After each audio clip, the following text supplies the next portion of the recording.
The real liberty in Islam is that the implementers of law are not above the law, but they are equal among the subjects, enjoying equal liberty like others।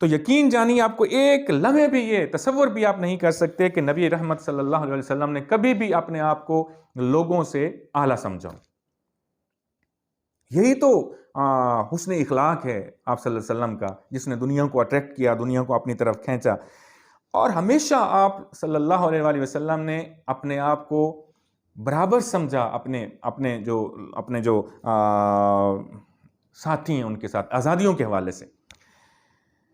The greater charter of the individual liberty is کلمہ طیبہ ان اسلام، یعنی جو آزادی ہے اسلام میں، اس کا جو سب سے عظیم چارٹر ہے وہ کلمہ طیبہ ہے، اور خاص طور پہ کلمہ طیبہ کا پہلا حصہ لا الہ الا اللہ، which declares that there is no God but Allah، جو یہ کہتا ہے کہ اللہ رب العزت کے علاوہ دنیا میں اور کوئی خدا نہیں، وہی ایک پروردگار ہے، وہی خالق و مالک ہے، وہی رازق ہے، اور اسی کے سامنے سرنڈر کرنا ہے۔ اور جب انسان یہ تسلیم کر لیتا ہے، یہ بلیو کرتا ہے کہ وہ اللہ ایک ہے، وہی خالق ہے، وہی مالک ہے، اسی کے ہاتھ میں موت ہے، اسی کے ہاتھ میں زندگی ہے، تو پھر یہ دنیاوی جو بادشاہ ہیں اور جو بڑے بڑے طاقتور لوگ جنہوں نے خدائی کے دعوے بھی کیے، پھر ان کے سامنے سرنڈر نہیں کرتا، پھر وہ اسی اللہ رب العزت کے سامنے سرنڈر کرتا ہے۔ یہ جو اسلام کا تصور ہے، اس نے انسانیت کو تمام قسم کی برائیوں سے آزاد کر دیا، یعنی انسان سوائے اللہ کے اب کسی بھی شخص کی، کسی بھی ادارے کی بات ماننے کا پابند نہیں ہے، اسے صرف اللہ کی خوشنودی، اللہ کی رضا حاصل کرنی ہے، اپنے پروردگار کی رضا حاصل کرنی ہے۔ اسی لیے تو حضرت ابوبکر صدیق رضی اللہ تعالیٰ عنہ نے جب خلافت کا انسٹیٹیوشن جو ہے وہ سنبھالا، تو آپ رضی اللہ تعالیٰ عنہ نے کیا فرمایا، لوگوں سے خطاب کیا اور کیا فرمایا؟ انہوں نے فرمایا obey me as I obey Allah and his prophet. When I disobey Allah and his prophet, obey not me. مجھے میری اطاعت کریں اس وقت تک جب تک میں اللہ اور اللہ کے رسول کی اطاعت کرتا ہوں صلی اللہ علیہ وسلم، اور میری اطاعت بالکل نہ کریں جب میں اللہ اور اللہ کے رسول صلی اللہ علیہ وسلم کی اطاعت نہیں کرتا۔ یعنی میری اطاعت آپ پہ واجب ہے اگر میں اللہ اور اللہ کے رسول کی اطاعت کرتا ہوں تب، اور اگر میں اللہ اور اللہ کے رسول کی اطاعت نہیں کرتا تو پھر آپ پہ میری اطاعت لازم نہیں ہے۔ حضرت عمر رضی اللہ تعالیٰ عنہ، the second caliph of Islam, also granted the people the individual liberty۔ آپ رضی اللہ تعالیٰ عنہ کی زندگی میں کئی ایسی مثالیں ملتی ہیں جن سے ہمیں نظر آتا ہے کہ آپ نے واقعی انسانیت کو، وہ جو غلامی اور وہ جو ظلمت کا وہ دور تھا جو رسالت مآب صلی اللہ علیہ وسلم سے پہلے تھا، اس سے وہ آزادیاں دی، اور وہ کنٹینیو پروسیس جو رسالت مآب صلی اللہ علیہ وسلم نے شروع کیا تھا، اس کو آپ رضی اللہ تعالیٰ عنہ کے دور میں بھی اس کو جاری رکھا گیا۔ وہ بدو کا واقعہ جس میں آپ رضی اللہ تعالیٰ عنہ سے سوال کیا جاتا ہے کہ آپ نے یہ جو قمیض پہنا ہوا ہے، یہ قمیض جو ہے یہ جس جنگ میں آپ کو ملا، مال غنیمت میں آپ کو ملا، میں بھی اس جنگ میں شریک تھا۔ وہ بدو جو ہے آپ رضی اللہ تعالیٰ عنہ سوال کرتا ہے، خلیفہ وقت سے سوال کرتا ہے، اور آپ رضی اللہ تعالیٰ عنہ اس کا برا نہیں مانتے۔ اب اگر کوئی آج کا حکمران ہوتا اور اس سے اس طرح کا سوال کیا جاتا کہ آپ نے جو لباس پہنا ہوا ہے اس آپ کو بتائیں کہ اس نے یہ آپ نے یہ کہاں سے لیا ہے، تو آپ نے اس کا برا نہیں مانا بلکہ اس کا جواب دیا، مطمئن کیا۔ تو یہ جو کانسیپٹ آف اکاؤنٹیبلٹی اور لبرٹی، ایک طرف لبرٹی ہے اور دوسری طرف خلیفہ بھی اس کو تسلیم کر رہا ہے، اور وہ اس کا معقول جواب دے رہے ہیں، اس کو جسٹیفائی کر رہے ہیں۔ پھر حضرت علی کرم اللہ وجہ الکریم کے دور میں آپ دیکھیں کہ اس دور میں بھی اس طرح کی آپ کو عظیم مثالیں ملتی ہیں۔ آپ بذات خود خلیفہ وقت جو ہے وہ قاضی کی عدالت میں یہودی کے اگینسٹ جو مقدمہ ہے زرہ کے حوالے سے اس میں پیش ہو جاتے ہیں۔ تو یہ لبرٹیز ہیں۔ آپ اس میں دیکھیں کہ وہ نان مسلم ہے لیکن اس کے باوجود اس کو آزادی ہے کہ وہ خلیفہ وقت کے خلاف عدالت میں جاتا ہے، اور عدالت آپ کو طلب کرتی ہے اور آپ عدالت میں پیش ہوتے ہیں۔ کوئی بہانہ نہیں کہ میں تو خلیفہ ہوں، میں بڑا ہوں، آپ نہیں، بلکہ وہ اپنے عمل سے یہ ثابت کر رہے ہیں کہ رول آف لا جو ہے وہ اس ریاست کا خاصہ ہے۔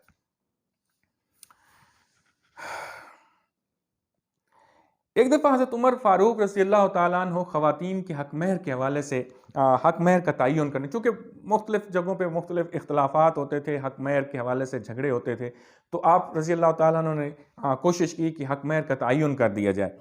تو ایک عورت نے آپ کو ایسا کرنے سے روک دیا اور اس نے کہا کہ اے عمر، آپ ایسا کیسے کر سکتے ہیں؟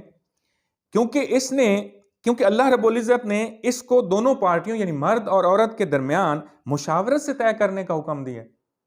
تو آپ کو تو یہ حق ہی نہیں ہے کہ آپ اس کو، یہ تو مرد اور عورت کا حق ہے اور اللہ رب العزت نے یہ حق ان کو دیا، تو آپ تو یہ ایسا نہیں کر سکتے۔ تو آپ رضی اللہ تعالیٰ عنہ نے آپ ناراضگی کا اظہار نہیں کیا بلکہ خوشی کا اظہار کیا، اور فرمایا کہ ایک عورت بھی عمر سے زیادہ علم رکھتی ہے، یعنی خوشی کا اظہار کرتے ہو کہ ہماری عورتیں بھی اس قدر صاحب علم ہیں کہ اس نے خلیفہ وقت کو یہ بتلایا کہ جناب یہ تو مرد اور عورت کا جو ہے اللہ نے دیا ان کو، اور انہوں نے یہ ڈیسائیڈ کرنا ہے کہ ہم نے کتنا حق مہر جو ہے اس پہ ایگری کرنا ہے، یہ آپ تو اس میں انٹرفیئر نہیں کر سکتے۔ حضرت عثمان، حضرت علی رضی اللہ تعالی عنہ، ان دونوں خلفائے راشدین کے دور میں بھی جو 3rd and 4th کیلفز آف اسلام تھے، انہوں نے بھی لبرٹیز جو تھیں وہ اپنی جو رعایا تھی، جو اسلام کے ریاست کے شہری تھے، without any discrimination of religion, کہ وہ مسلم ہیں، کرسچین ہیں، عیسائی ہیں یا یہودی ہیں، سب کو وہ ایکویلٹی کی بنیاد پر پرووائڈ کی۔ اب جو اسلام کا لبرٹی کا کانسیپٹ ہے، اس کے بھی جس طرح ہم نے پچھلا لیکچر میں جو ہے اس جنرل لیکچر جو لبرٹی کی ہے جس میں ہم نے ڈیفینیشن وغیرہ کی، اس میں ہم نے 2 آسپیکٹ، نیگیٹو اور پازیٹیو آسپیکٹ جو ہیں لبرٹی کے وہ دیکھے، تو اسلامک جو لبرٹی ہے اس کے بھی 2 آسپیکٹ ہیں۔ Number 1 is right of the Allah Almighty and number 2 is the rights of the people, rights of the humanity, human beings. Both rights are imposed by the Allah Almighty. Destruction ضرور ہے کہ یہ rights اللہ کے ہیں اور یہ rights لوگوں کے ہیں، حقوق العباد اور حقوق اللہ کی بات کی ڈسٹنکشن بھی ان میں ہے، لیکن حکم دونوں کا اللہ رب العزت کی طرف سے ہی آیا ہے۔ And no human being can alter them, اور یہ جو رائٹس جو اللہ رب العزت نے اپنے رائٹس کی بات بھی کی، حقوق اللہ کی بات بھی کی اور حقوق العباد کی بات بھی کی، اس میں کسی ریاست اسلامیہ کے سربراہ کو یا کسی انڈیویجول کو یا کسی عالم کو اس میں تخفیف کرنے، اس میں زیادتی کرنے کا کوئی اختیار نہیں ہے۔ There is no concept of absolute liberty in Islam. یعنی وہ جو جس لبرٹی کی ہم نے بات کی، روسو نے جس کی بات کی، وہ اسٹیٹ آف نیچر میں جو لبرٹی تھی، اس کا کوئی کانسیپٹ نہیں ہے اسلامک اسٹیٹ میں اور اسلام میں۔ Everyone can enjoy liberty within the limitations imposed by the Allah Almighty. یعنی in the shape of Quran and Sunnah. یعنی ہر شخص کو آزاد رہنے کا حق ہے، ہر شخص آزاد ہے، اپنی مرضی اپنی خواہش کے مطابق وہ کچھ بھی کر سکتا ہے، لیکن ان لیمیٹیشنز کے اندر رہتے ہوئے جو اللہ رب العزت نے قرآن اور سنت کی صورت میں امپوز کری اور متعارف کروائیں، اس سے باہر نہیں نکل سکتا۔ اس کے اندر جہاں تک اس کو اجازت ہے، اس اجازت کے دائرے میں رہتے ہوئے ہی وہ اپنی لیبرٹیز کو انجوائے کر سکتا ہے۔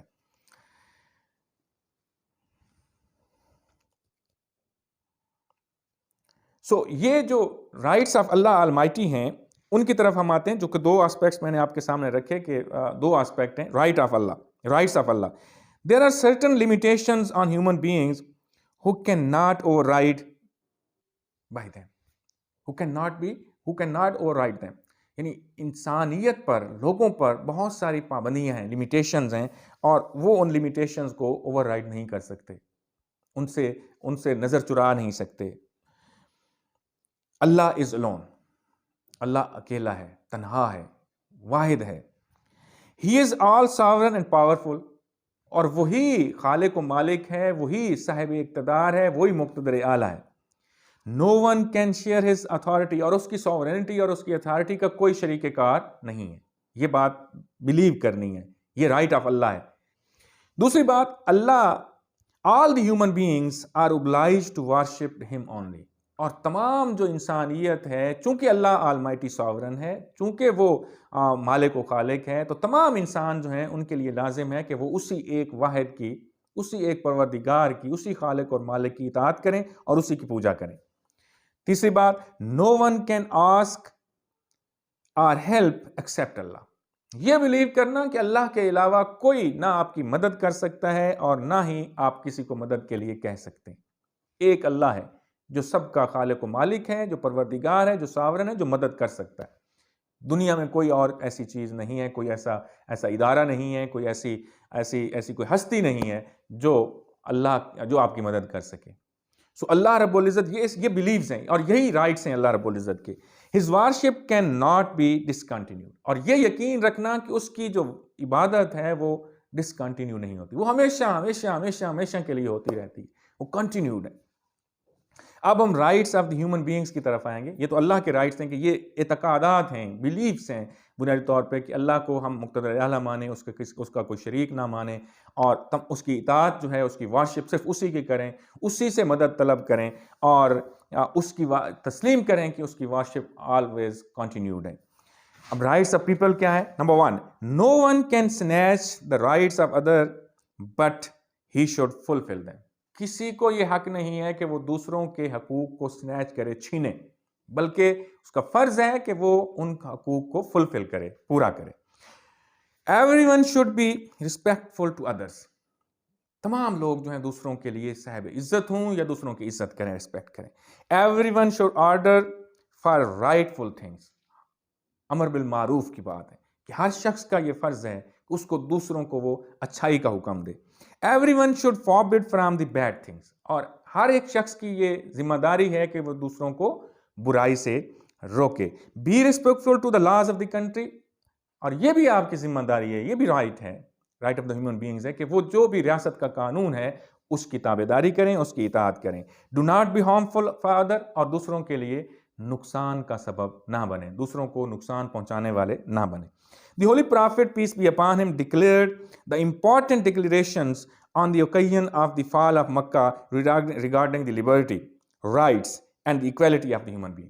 یعنی جب مکہ کو فتح کیا 8 ہجری میں، تو رحمت دو عالم صلی اللہ علیہ وسلم نے وہاں پہ 3 ڈکلیریشن جو ہیں وہ کیے، 3 چیزیں ڈکلیئر کی، 3 اعلانات فرمائے۔ ایک تھا ڈکلیریشن آف پیس، ایک تھا ڈکلیریشن آف لبرٹی، اور ایک تھا ڈکلیریشن آف ایکویلٹی۔ پہلا جو ہے ڈکلیریشن آف پیس، اس میں کیا فرمایا؟ آپ صلی اللہ علیہ وسلم نے ڈکلیئر کیا Mecca as the city of peace. Prophet صلی اللہ علیہ وسلم declared Mecca as the city of peace. No one can kill or injured in the jurisdiction of Mecca. یعنی کسی بھی شخص کو روک دیا سب کو کہ مکہ جو ہے یہ امن کا شہر ہے، اور فاتح قوم، ایک فاتح لشکر جو ہے وہ مکہ میں داخل ہوتا ہے اور کسی کا کوئی قتل نہیں ہوتا، کسی کا کوئی نقصان نہیں ہوتا، کوئی زخمی نہیں ہوتا۔ یہ ایک بڑا عجیب قسم کی فتح ہے۔ اور آپ صلی اللہ علیہ وسلم نے روک دیا سب کو کہ کسی کو بھی کوئی نقصان، کسی کو مارنا نہیں ہے، کسی کو قتل نہیں کرنا، کسی کو نقصان نہیں پہنچانا، زخمی نہیں کرنا۔ ادروائز تو آپ کو پتہ ہے جب مفتوح، جب فاتح لشکر کسی بھی شہر میں داخل ہوتے ہیں تو وہ تو قتل عام کرتے ہیں، لوٹ مار کرتے ہیں، مال غنیمت لوٹتے ہیں، لیکن ایک تنکا بھی اپنی جگہ سے نہیں ہلا جب مکہ فتح ہوتا ہے۔ تو آپ نے مکہ شہر کو امن کا شہر قرار دیا۔ سو ڈکلیریشن آف پیس جو ہے مسلم، اب دیکھیں وہ جو رسالت مآب صلی اللہ علیہ وسلم کے جو دشمن تھے، آپ صلی اللہ علیہ وسلم کے اسی رویے نے تو ان کو اٹریکٹ کیا اور پھر وہ مسلمان ہو گئے، بلیورز بن گئے۔ دوسرا ڈکلیریشن تھا declaration of Liberty. The Prophet صلی اللہ علیہ وسلم declared that all the citizens of Makkah were at liberty. They were free to go anywhere they want. اس مکہ کے لوگوں کو کہا کہ ان کو آزادی ہے، وہ فری ہیں، آزاد ہیں، وہ جہاں جانا چاہتے ہیں وہ جا سکتے ہیں، ان پہ کوئی کسی قسم کی پابندی اور ریسٹرکشن نہیں ہے۔ And the third one was declaration of equality. The Prophet صلی اللہ علیہ وسلم declared that from today all the human beings are equal, eliminating all types of discrimination and the tribal pride. اب صلی اللہ علیہ وسلم نے فرمایا کہ آج کے بعد تمام لوگ جو ہیں وہ برابر ہیں۔ وہ جو ٹرائبل وہ فخر تھا، غرور تھا عربوں میں، اس کی نفی کر دی اور کہا کہ تمام لوگ برابر ہیں۔ کسی گورے کو کسی کالے پر، کسی کالے کو کسی گورے پر، کسی عربی کو کسی اجمی پر، اور کسی اجمی کو کسی عربی پر، کوئی فوقیت نہیں ہے۔ اللہ کے نزدیک عزت والا کون ہے؟ جو متقی ہے، جو اللہ سے ڈرتا ہے، جو پرہیزگار ہے۔ سو یہ 3 جو ڈکلیریشن ہے یہ آپ صلی اللہ علیہ وسلم نے فتح مکہ کے ٹائم پہ پیش کیے۔ اب ہم ان لبرٹیز کی طرف آتے ہیں، 1 بائی 1 میں ان کو گنواؤں گا بڑے مختصر سے وقت میں، کہ وہ کون سی آزادی ہیں جو اسلام اپنے شہریوں کو دیتا ہے، اپنے ماننے والوں کو دیتا ہے۔ Number 1 is liberty of life. Life of every human being is protected by Islam.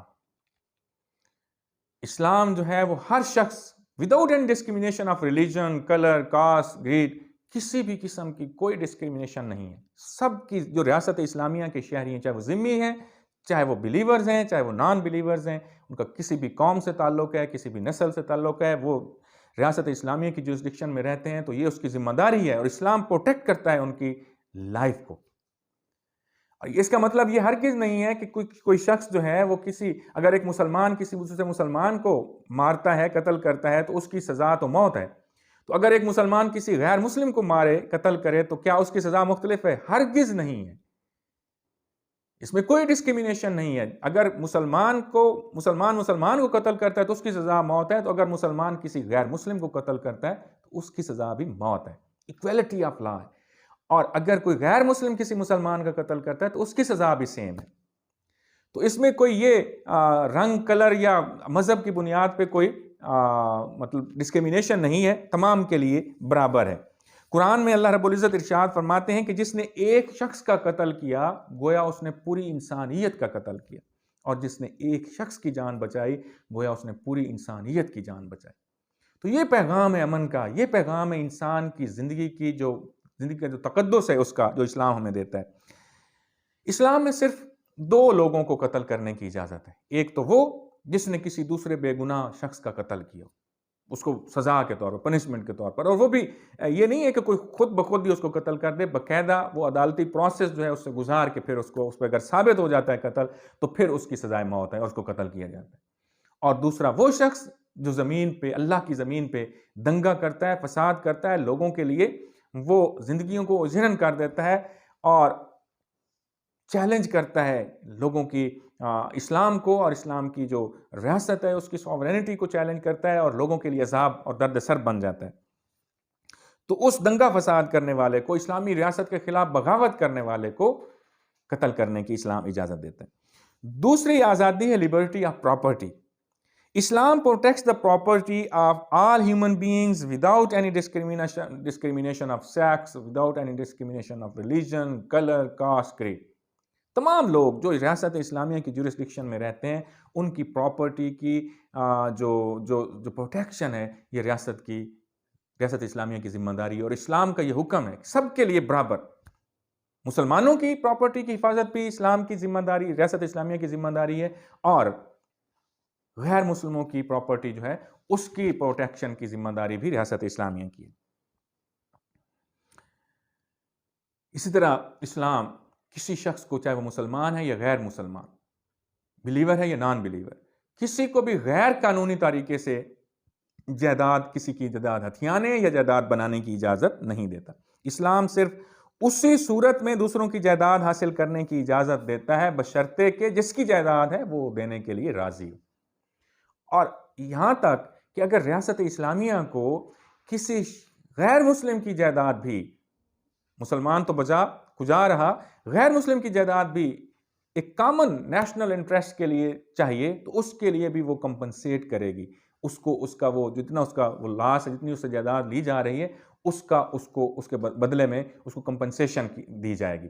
Without consent and will and desire of the owner of the property, even Islamic state can never snatch the property of believer or non-believer living in the Islamic state.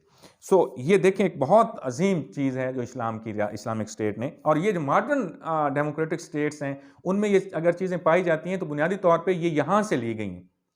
تو ہمیں فخر کرنا چاہیے کہ ہمارا دین جو ہے وہ کس طرح کی آزادیوں کی بات کرتا ہے۔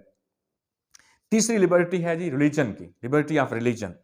اسلام has given the freedom of religion to every citizen of the state. یہاں پہ بھی کوئی ڈسکریمنیشن نہیں ہے، ہر شہری جو مسلمان ریاست کا ہے اس کو اسلام پرووائڈ کرتا ہے مذہبی آزادی۔ وہ مذہب جو چاہے اختیار کر سکتا ہے، اس مذہب کے مطابق عبادات کو پرفارم کر سکتا ہے، اس مذہب کے مطابق اپنی عبادت گاہیں تعمیر کر سکتا ہے، اس مذہبی عبادت گاہوں میں اپنی عبادتیں جو ہیں وہ اپنی روٹین میں وداؤٹ اینی خوف اور اینی فیئر وہ بھی کر سکتا ہے۔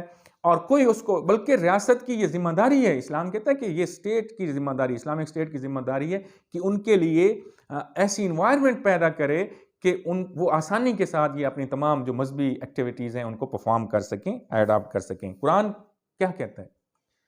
There is no compulsion in religion، لا اکراہ فی الدین۔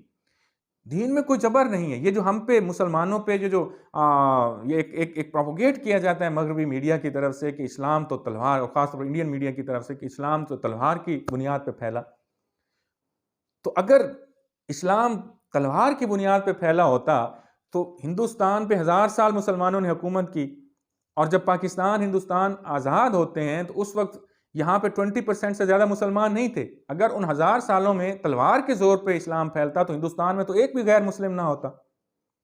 تو یہ ان کی وہ جو ان کی مسلمانوں غیر مسلموں کی اکثریت اور 80% غیر مسلمانوں کا ہندوستان میں موجود ہونا اس بات کی دلالت کرتا ہے کہ ہندوستان پہ مسلمانوں نے کبھی بھی جبر نہیں کیا، کبھی بھی کسی کو زبردستی مسلمان کرنے کی کوشش نہیں کی، بلکہ پوری آپ اگر ہندوستان کی اسلامک ہسٹری آپ پڑھ لیں، اسلامک پیریڈ پڑھ لیں تو یہ تو بڑے بڑے عہدوں پہ، ایون اورنگزیب عالمگیر جو ہے اس کو یہ ظالم قرار دیتے ہیں، اس کو کہتے ہیں کہ وہ بڑا سخت مزاج تھا، اس نے مندر گرایا، یہ کیا وہ کر. لیکن اگر آپ اس کے پیچھے سٹوری پڑھیں، اس نے مندر گرائے بھی ہیں تو اس نے مندر بنوائے بھی ہیں.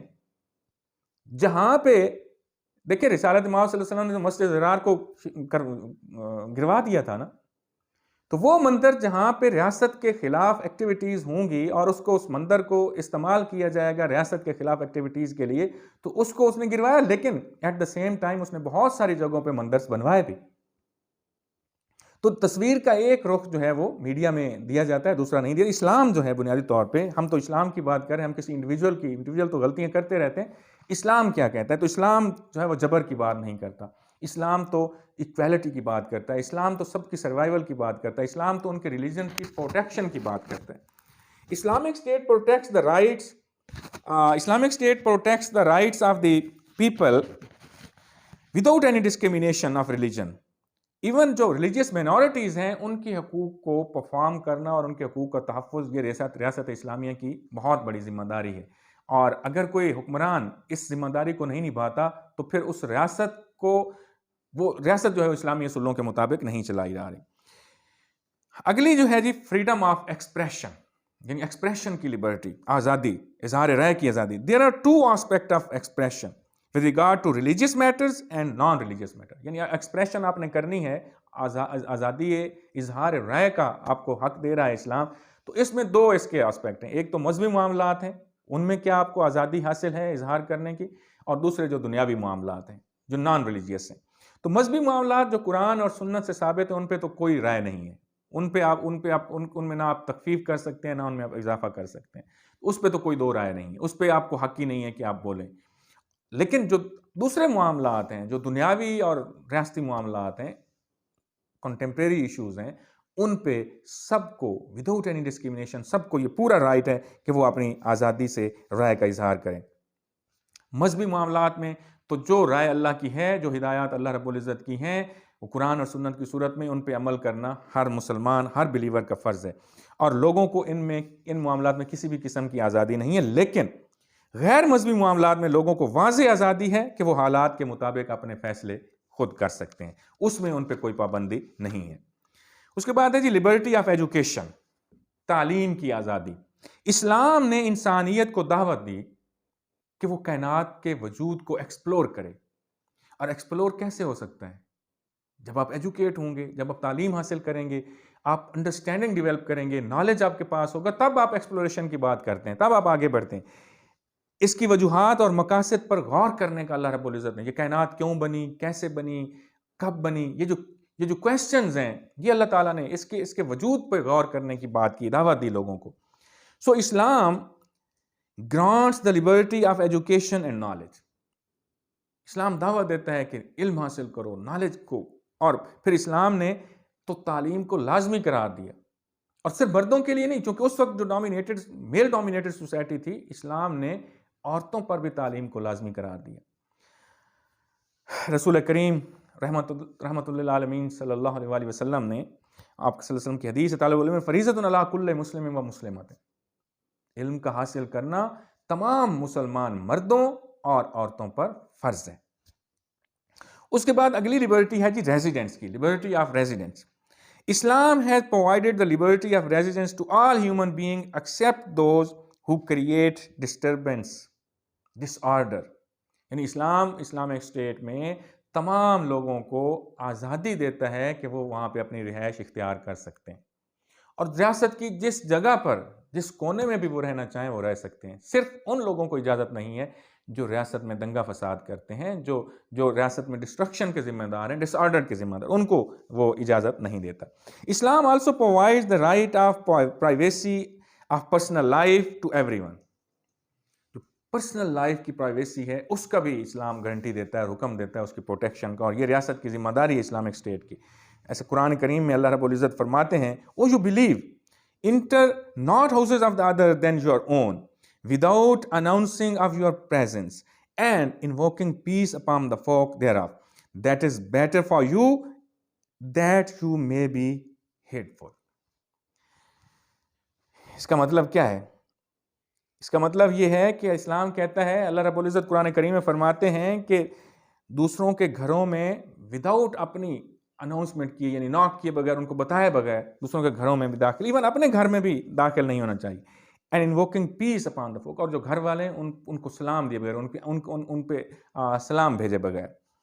That is better for you and that you may be heedful, یہ تمہارے لیے بہتر ہے اور یہی شاید اسی میں تمہاری کامیابی ہے. یعنی اس کا مطلب یہ ہے کہ اسلام نے اپنے ماننے والوں کو رہنے کی آزادی دی ہے، گھر بنانے کی اجازت دی ہے، ریزیڈنس کی اجازت دی ہے، اور اپنے ماننے والوں کو دوسروں کے گھروں کے اندر جھانکنے سے روکا ہے. یہ جو ہم عمومی طور پر سوسائٹی میں ہوتا ہے، کچھ لوگوں کی یہ عادت ہوتی ہے کہ وہ دوسروں کے گھروں میں اگر دروازہ نہیں کھلا تو وہ پھر جو سوراخ ہوتے ہیں دروازے میں اس میں جھانکنے کی کوشش کرتے ہیں، دیوار اگر تھوڑی سی نیچی ہے تو اس کے اوپر سے دیکھنے کی کوشش کرتے ہیں. تو یہ تو اپنے گھر میں بھی اسلام تو کہتا ہے کہ اپنے گھر میں بھی اپنی پریزنس جو ہے اس کو شو کیے بغیر آپ داخل نہ ہو، اور ان پہ سلامتی کیے بغیر داخل نہ ہو. تو دوسروں کے گھروں میں تو وہ کجا رہا ہو تو بڑے دور کی بات. اس کے بعد ہے G political liberty. It means that all individuals have the right to participate in the government affairs. Political liberty کیا ہے کہ جو حکومتی معاملات ہیں ان میں سب لوگوں کو یہ لبرٹی ہے، آزادی ہے کہ وہ حکومتی معاملات میں حصہ دار بنیں. Islam has given the right of consultation to individuals in the governmental affairs and right of vote in the election of the head of the state. یعنی اگر کوئی ریاست ایسی ریاست ہے جس میں پروسیس آف کنسلٹیشن نہیں ہوتا تو وہ ریاست اسلامک ریاست ہوتی ہی نہیں ہے. جیسے ہم نے پیچھے ایک لیکچر میں نے یہاں پہ اپلوڈ کیا تھا، یوٹیوب پہ ایک لیکچر پڑھا ہے جس میں ہم نے characteristics of the Islamic state define کی تھیں. تو مشاورت ایک اہم ترین کریکٹرسٹک ہے اسلامک اسٹیٹ کی، ایک خصوصیت ہے. اگر کسی ریاست میں مشاورت نہیں ہوتی تو وہ ریاست اسلامک ریاست ہو ہی نہیں سکتی. رسالت مآب صلی اللہ علیہ وسلم کی آپ ساری زندگی اٹھا کے دیکھ لیں، سیرت طیبہ کو پڑھیں، آپ کو لمحے لمحے مشاورت نظر آئے گی. آپ نے کبھی کوئی فیصلہ انڈیویجولی نہیں کیا. صحابہ کرام رضوان اللہ تعالیٰ اجمعین کو مسجد نبوی میں بلاتے تھے، وہاں پہ مشاورت ہوتی تھی، کوئی جنگ کرنا ہوتی تھی، کوئی کہیں پہ کوئی مہم روانہ کرنی ہوتی تھی، کہیں پہ کسی طرف سے کوئی خطرہ ہوتا تھا تو اس کو ہینڈل کس طرح کرنا ہے، سارے کام مشاورت سے ہوتے تھے. اور پھر رائٹ آف ووٹ جو ہے، جو خلافت کا کانسیپٹ میں نے پیچھے ڈسکس کیا تھا ایک لیکچر میں، تو اس میں جو لوگ ہیں ان کے پاس یہ رائٹ ہے کہ وہ اپنے ہیڈ آف دا اسٹیٹ جو ہے اس کو الیکشن کے ذریعے، اپنے ووٹ کے ذریعے اس کو الیکٹ کریں. تو یہ ایک بہت بڑی یعنی پولیٹیکل جو رائٹس ہیں ان کی جو وہ رائٹس جو ہیں وہ لوگوں کو پرووائڈ کیے گئے ہیں. اللہ قرآن کریم میں کہتے ہیں and those who answer the call of their lord and establish worship and do their affairs through mutual consultation. یعنی بلیورز کی بات اللہ رب العزت قرآن کریم میں فرماتے ہیں، کہتے ہیں کہ وہ لوگ ایمان والے ہیں وہ answer the call of their lord, جو اللہ کی آواز کا جواب دیتے ہیں، اور اسٹیبلش وارشپ، اور وہ اللہ کی عبادت کرتے ہیں، and do their affairs through mutual consultation, اور اپنے معاملات کو وہ آپس میں باہمی مشاورت کے ساتھ طے کرتے ہیں. So these are the fundamental liberties جو اسلامک اسٹیٹ اور اسلام اپنے شہریوں کو without discrimination of religion and without discrimination of race, colour, caste, creed, وہ سب کو ایکولی پرووائڈ کرتا ہے. سو یہ ہمارا لیکچر جو ہے یہاں پہ اختتام پذیر ہوتا ہے. اور جس طرح میں نے پہلے کہا کہ ہر لیکچر میں یہ ریکویسٹ کرتا ہوں کہ آپ یہ سارا جو سلسلہ ہے یہ میں صرف آپ کے لیے، آپ کو فیسیلیٹیٹ کرنے کے لیے کر رہا ہوں.